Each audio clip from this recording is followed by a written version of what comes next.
Welcome to the Blue Room post-match reaction for Blackburn 1, Everton 0. It's me, Les, joined by Dave to go through another slightly uninspiring pre-season performance. It's only the second game in. It's hard to draw any conclusions at this point in the pre-season build-up, isn't it, Dave?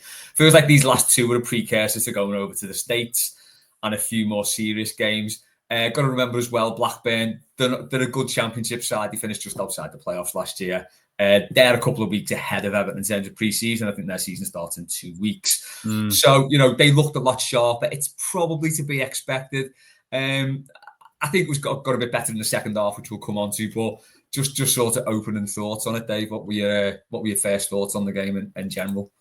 Yeah, I think you're spot on there when you look at the starting amount of games here. I think we mentioned it the other day, me and Matt, about after the Accrington game. It's you want to build up your pre-season, and there's many times certainly got in trouble with Everton in the past talking about some of these shitty friendlies that we have and the opposition that we play.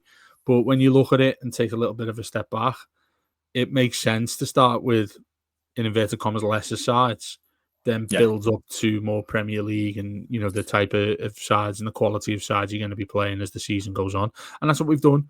You play at Accrington there, everyone looked a bit knackered. Everyone looked a bit like they'd been on holiday and came back, exactly what you'd expect, really. And today was not really much similar to that. And yet you're playing higher sort of type of opponent in a game like that, Blackburn will be hoping to get into the Premier League. They've got some really good players as well who created a lot of threats against us. But I think you do need to take most of it with a pinch of salt when you see a poor performance or you see chances missed, poor first touches, all of that sort of thing. Look, I mean, I'm the type that starts getting a little bit paranoid, more so about the lack of players that we've got. That gets thrown into it as well. That gets thrown into the mix, doesn't it? That we've got no real players. I know we've got Barry coming in. I think he's available for our next one or when we go to the States. But everything else, it's like, well, there's nobody really to sort of pin your hat on and think, wow, this is new. This is something different. We're looking at an Everton that we've known for quite some time. So I think it's difficult to get really you don't really get enthusiastic about those sorts of things. But there are a couple of points there that I think I know we'll go on to in a minute that I thought have really caught my eye. And one in particular, I'm pretty sure you'll guess who I'm going to speak about. But yeah, I mean, in general, it's another 90 minutes under the belt and back to training, crack on, and then go to the States and start playing against Premier League opposition. Yeah, Matt Flusk was there today and he's done a little intro for us, which you will have heard if you listen on the podcast. You will have heard before we got into this. And he rolled out all the cliches. Admittedly, he said he's doing it. It's more minutes in the legs. It's another game under the belt. But this stage of pre-season, that's really what it is, isn't it? But I think there are concerns in the fact that could be our starting lineup, more or less, when we go into the new season. And I think that is the worrying thing about it. We'll go into them a bit later on, but I thought Heath and Armstrong did well. Armstrong in particular looked really good again. But you kind of think, we've seen this before in pre-season whereby these younger players could come in pre-season against sort of lower league opposition, look really good. Then when it comes down to kicking off in the Premier League, I think Ross Barkley's the one that springs to mind for me when he first broke through. They don't quite cut it. And then that time to readjust. So even though they played well, we can't read too much into their performances now. But I think both the bright spots in the game, weren't they? Yeah, he's the player that wrote down is the main positive thing that we saw. And it probably goes completely in a different direction of what I've said there about players sort of starting to get themselves into some form of fitness. Harrison, to me, looks like he's ready for the Premier League season. Might be jumping the gun a little bit there, but Harrison Armstrong there. The few times I've seen him, and I admit it's not been too many games, the two that we've just played pre-season, he's sticking out for me. And each time you see him, I think it's really easy to say, well, it's twofold, isn't it? It's really easy to say, get him out on loan and he'll come back as like the next prodigy. Or keep him, he already looks good enough. I'm starting to lean towards that from what we've seen so far, with a massive asterisk next. He seems to be so calm on the ball. He seems to look at a pass that's the right pass to make. Looks much more experienced than what he is at his age as a late teenager. He looks like a real asset that we're going to end up with. I mean, you see him in games like that, and you think, what you just referred to about that possibly being our starting 11, which we'd all be, I'm guessing, pretty much disappointed with if that's how we start that game against Leeds on a Monday night. Then he sticks out a bit more like a sore thumb, because you're thinking you'd probably throw him in against a Garner, Jimmy Garner, who I think was poor, and he's had his hairlines done as well. So not too much to speak about that, but they seem more important to him than actually playing today. But yeah, when he came on, I think he changed the tempo of the game. And look, it's a better, I was mentioned at the start, it's a better opposition he's come up against than the previous one. Yeah. So you keep seeing that. You keep seeing him at a consistent level. I hope Moyes is sat there on the sidelines thinking, do you know what? Other side of it is as well. I mean, you're saving yourself. I know we've got a few quid to spend now, but you're saving yourself quite a substantial amount of money if you're looking for another additional midfield squad player. Yeah, I think with him today as well, he came on and he looked really good, like you say, next to James Garner, who was quite uninspiring again today. Didn't have his best game by any stretch. And you think if he sat next to someone better, then that could put his level up again, couldn't it? So if he's next to Idrissa Garner Gay, totally different player to James Garner, but it does free Harrison up to move up and down the pitch, because he does seem to get around a lot of the pitch. You know, he tackles back. He made that foul on the edge of the box, which was, probably just a bit of an experience, really, to make that tackle. You shouldn't do that there. But he was back there to make the tackle. And then, as you say, up the other end of the pitch, he's putting lovely through balls in. And he seems to weight his pass perfectly and always make the right choice, more or less. So that is very exciting. And that's something that you can say, do you know what? He might not be ready now, but it might be a bit stupid to let him go on loan, because we might need him. Flip side, we don't want a Tom Davis situation whereby he's getting thrown in, week out, and it's not doing him or the team any good. So yeah, it's a really interesting one, but I think even if he stays, we obviously need more players in midfield. It would be nice to have someone of the profile of Mangala in there, I think, next to him, or to give us another option in that midfield. I think we get one more in before the season kicks off, and then see where we're at. I think if it's Garner, Armstrong, and one other sort of quality experienced player, it's still light, but it's not bad. I think looking at one major sort of weak spot, and it was highlighted the game today, was that right hand side. I think Patterson got better, to be fair to him, as the game went on. But when I started watching it, I think it was about a minute into the game, and he fucked up 3 times in about as many minutes. He put a terrible pass in. He completely, lost his player or something. But he did 3 really bad things in the space of 3 minutes. I think Matt blamed him for the goal, which I think's a little bit harsh, because it did come down the left. I think he was maybe late to track his man into the box, potentially. But I think that was just more or less a massive defensive mix-up. I don't think anyone came out of that particular Blackburn goal well. But I think that right-hand side, there was times where Patterson had the ball and there's no one overlapping him. And, as a fullback, you need to overlap the winger needs to overlap you. You need to work in tandem like that. And it just wasn't there today. And I think McNeil is not the answer on the right either, is he? No, he's not. And I think you're spot on there. And the 2 things you've said. I mean, Patterson now, it's getting to the stage where we're like, yeah, mate, he really does look like he's not for Everton. He's obviously not trusted as the full-time right-back as well, and O'Brien is, which says everything, because I'd like to see, certainly towards the latter stages of the forthcoming season, him and Branthwaite are the 2 centre-backs there. If Tarkowski's injured, and he's obviously entering the sort of sunset of his career, those 2 centre-backs, Everton's future, as far as I'm concerned, because I think that'd be a formidable defensive pair. And obviously you've got Keane, whatever people want to say about him. We think we've discussed him far too much already, haven't we? We're only in July. But as long as he's the third/fourth choice, he will be fourth choice because I don't think Tarkowski is going to leave at the end of the forthcoming season, is he? Yeah. But there's two of what I want to look at there. And it's interesting that Moyes switched O'Brien to the right-back slot when he took Patterson off. And that's the go-to that we've got. Now, whilst I love seeing O'Brien as a right-back, it shows you as well that the issue we've got there, because I wouldn't expect O'Brien to have a good partnership with whoever's in front of him on that side. McNeil, no.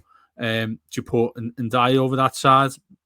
Probably not, because he's so good on the other side of it. So you are sort of, you're looking to put a player in there that isn't suited to that role.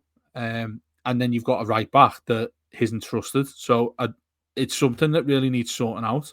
And it needs to come out quickly as well, because that, as a back four there, I'm sat here looking at when Everton put that team out, it was your Travers in goal, but then Patterson, O'Brien, Branthwaite, Michalenko.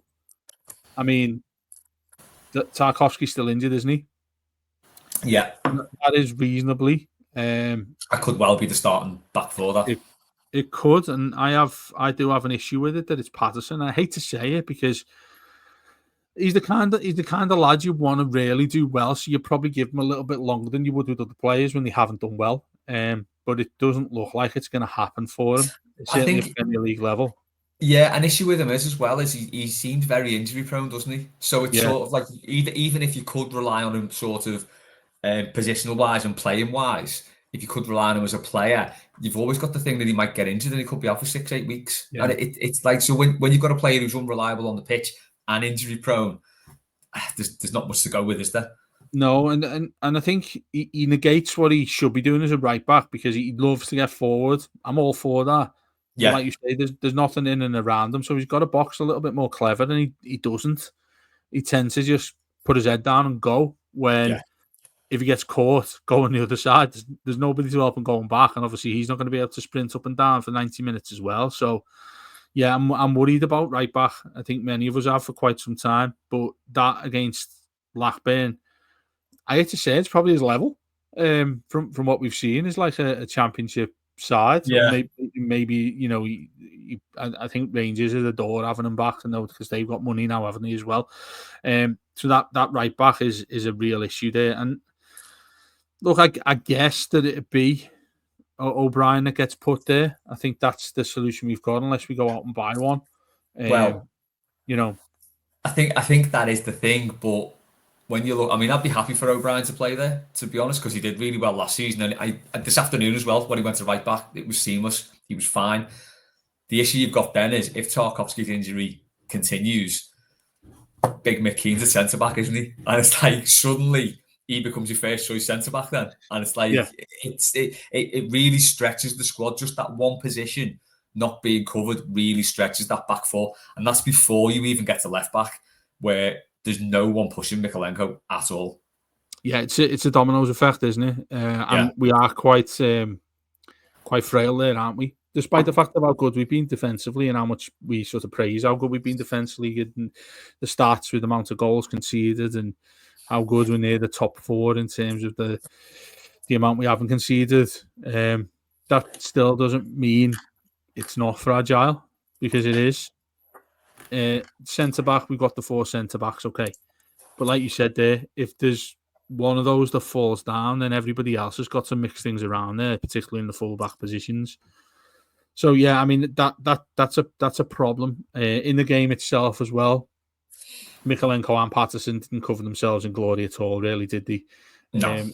Michalenko feels like he's gone a little bit backwards in I'd say recent season as well. I mean, he got player of the season, didn't he? The year before last, I think it was. Or I think he kind of does this as a player, though, doesn't he? He has like massive peaks and troughs. There's no sort of level of consistency, is there? He'll play a few good games. That's a huge issue, isn't it? When you've got a fullback that doesn't have a consistency, then most of the time you start getting a little bit frustrated, or a lot frustrated, when you think, why hasn't he been doing that regularly when he's had that man of the match game? I'd rather see him give us a season full of 7 out of 10s rather than 1 10 out of 10, the rest of them 5.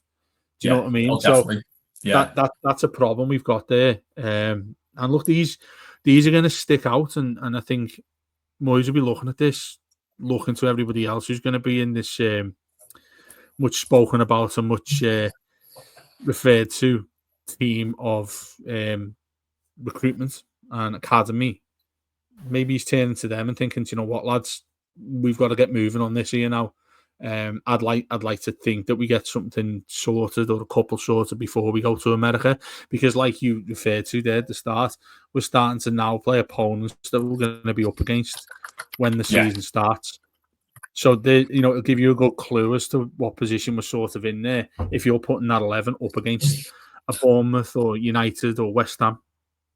I think, I think one of the positives from today was, like, I don't think Blackburn had too many chances. The goal was disappointing, but I think after that, I think we kind of kept them down to a minimum. We had a few chances second half, but like there was nothing really sort of glaring to say our attacking play is really good. There were a few moments Alcaraz linked up with Beto a few times. There was some good bits, but you think taking this game, if we perform at that level against Bournemouth on next friendly on the 26th in a week's time, they'll rinse us completely if we play to that level against them.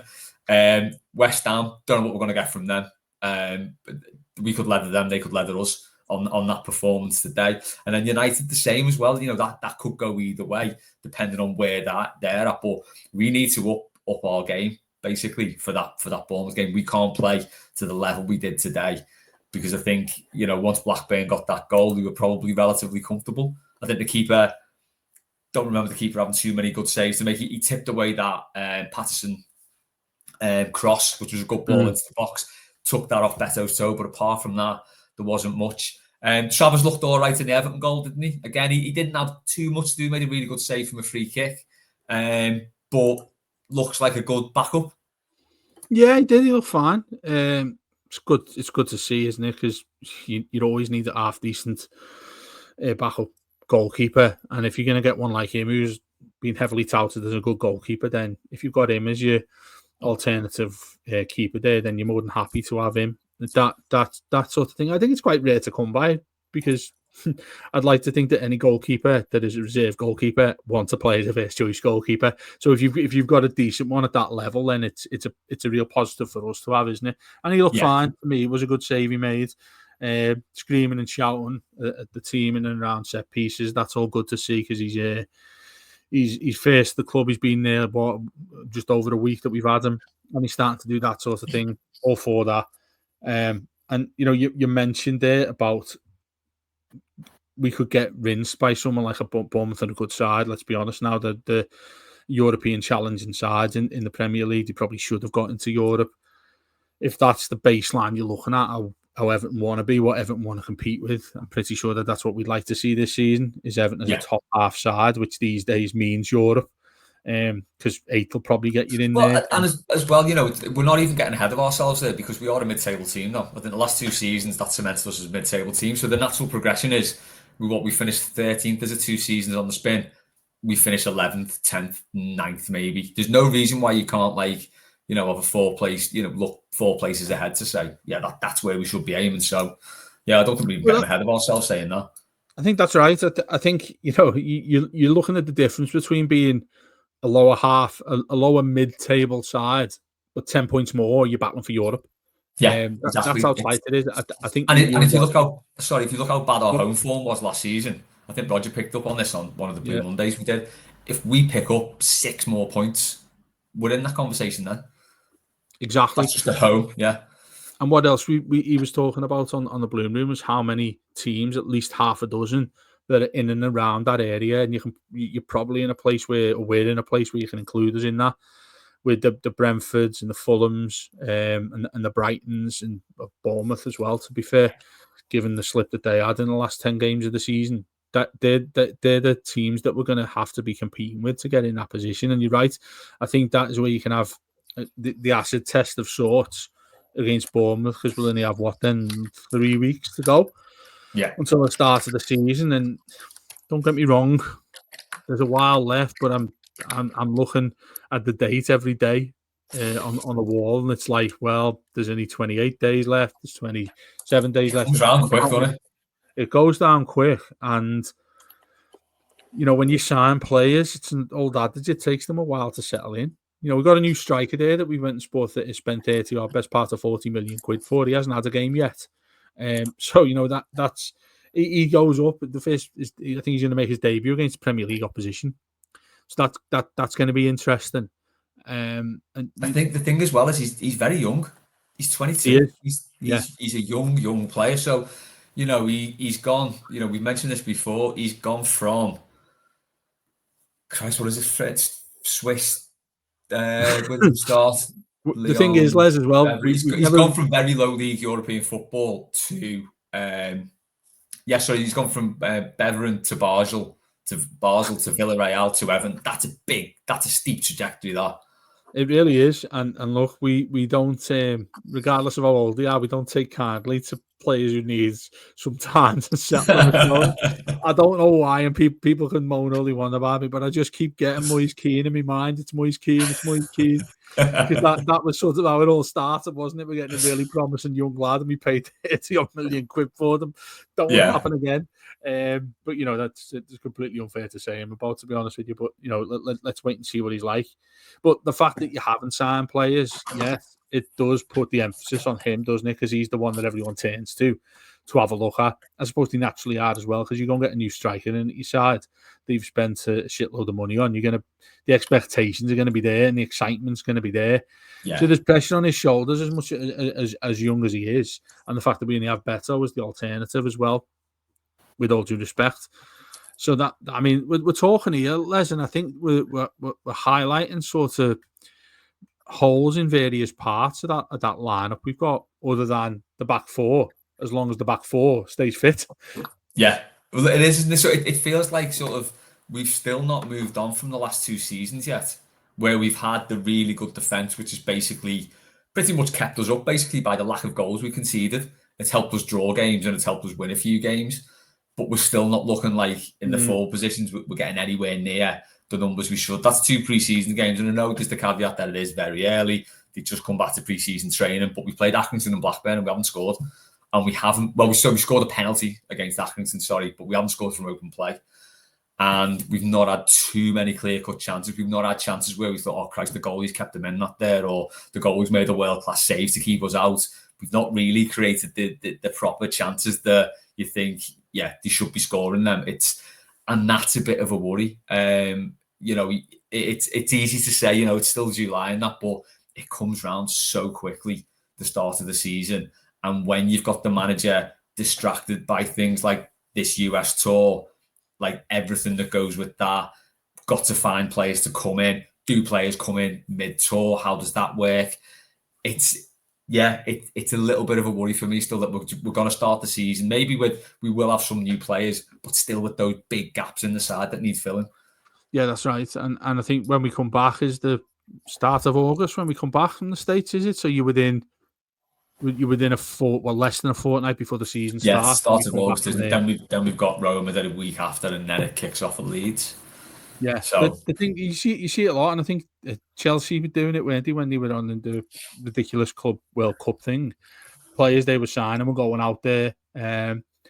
Everton aren't a club like that, or have never been a club like that. When we're out on our travels in the pre-season, that we're going to sign a player, get them flew over, and then they're going to be in the squad for the next game. That's never been how Everton operates. Let's hope that does happen, but it's still not ideal.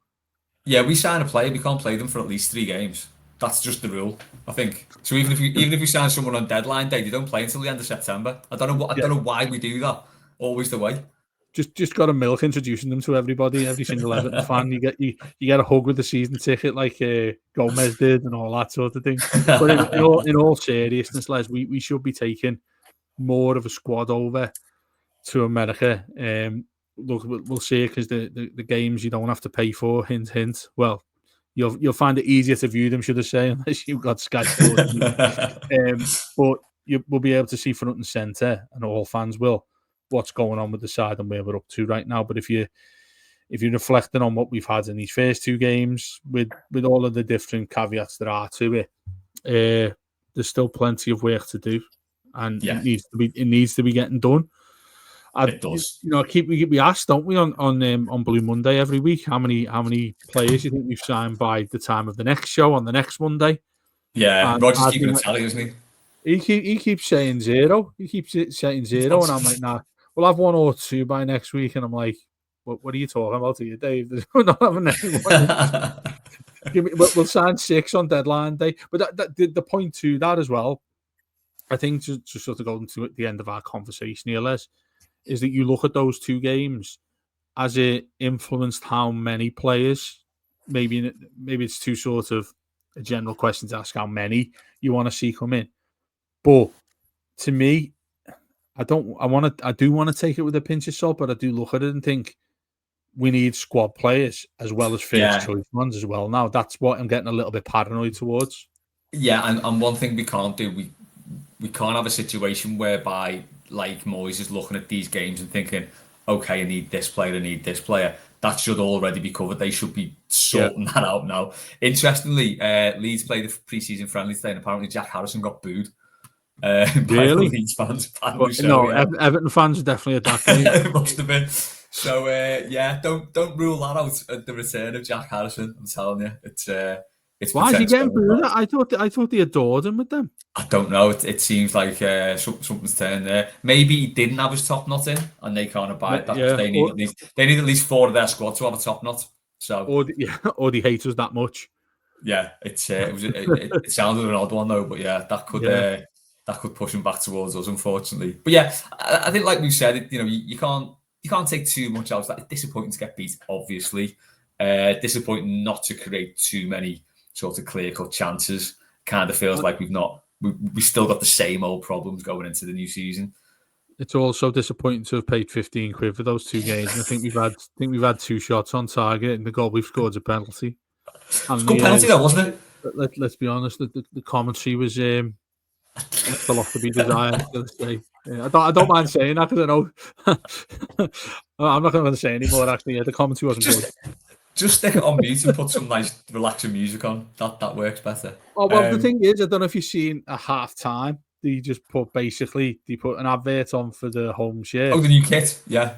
And then did the video of Ndiaye getting his makeup done when they're going to do the film, and I was like, I'm not sure it's the time. We're getting beat 1-0 by Blackburn, and don't know it's the time to sell the new kit, lads. It was just that on repeat for the whole of half time, wasn't it? Yeah. But yeah, it's disappointing to get beat, but not the end of the world.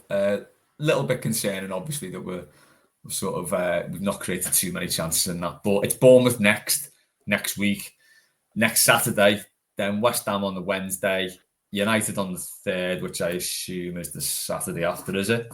No, it's the Sunday. Well. The Sunday, and then Roma the Saturday after that. So it's a nice build up. Oh, it is, and that's what we said, isn't it? You get to the level of opposition, which are our brothers Roma, and see how we get on. That Legends game is going to be absolutely hilarious when you've heard some of the players that are going to be turning up for it. Everton Legends with Muka in goal. I mean, they haven't thought that one through, have they? To be honest, I think we said on Mailbag this morning that's the slowest left wing you're ever going to see, because we've got Mark Pembridge and James McFadden. Sort of but you'd be saying that in their prime as well. Exactly. With Pembo anyway. He barely walk, but could whip a left foot in. Yeah, I mean, but the other thing as well is obviously Paddy and Matt are going out to the States. Yeah. Mark Mosey's with him, I think, and Rob Vera is going to be travelling around his native country of the United States. So make sure you say hello to them, and there'll be Blue Room bits and pieces happening around there. So have a chat and get in touch with us as well. Yeah, we'll have more on that. I'm sure Matt will explain more on the byline about what's going on, because he's going over next week. Just to finish off on a little bit of a positive though. Oh, one thing was weird today. I can't believe the Venky's still sponsor Blackburn. What year is this? I couldn't believe it when it was just Venky stuff everywhere. What the hell? I'm gutted you've said that there, because the only reason I would have went to Blackburn was to get some of them ribs with the chicken. Sorry. That's not. Do you remember that advert? Yeah. Oh yeah, all the Blackburn players with the chicken. Oh, and it lights up. Just amazing stuff. But yeah, to finish on a positive, the rule is that like the shitter the pre-season Moyes has, the better the season Everton have. So, it's not a great start, all is not lost. We're going to win a lot next season. We You know that. played shite, lads. Stop having no shots. Keep having no shots on target. Exactly, yeah. And then we'll hit Leeds for 6 on the opening day. That's how it works. Yeah, that's it then for this one. I think we've done well again to squeeze half an hour out of pre-season. Thanks to anyone who's still listening, by the way. We appreciate the support there and your endurance to listen to half an hour of post-match on what was a pretty dull game. As I said, we've got the usual stuff coming up next week. We've got Blue Monday with me, Dave and Roger on Monday. Byline with Matt and Paddy on Tuesday. Warren will be back with the weekly. Mailbag will be back on Friday next week. I think, I will do actually, because we got the game on the Saturday. And then like we said, Matt and Paddy will be over in the States watching that Bournemouth game. So loads coming up as we build up to the new season. As ever, if you're listening on the podcast, do leave us a rating and a review and a share. Same if you listen on YouTube, please do leave a comment and we will get back to you. So that's it for this week's post-match reaction for Blackburn 1, Everton 0. Thanks to Dave. Thanks to everyone for listening. We'll be back on Monday. Up the toffees.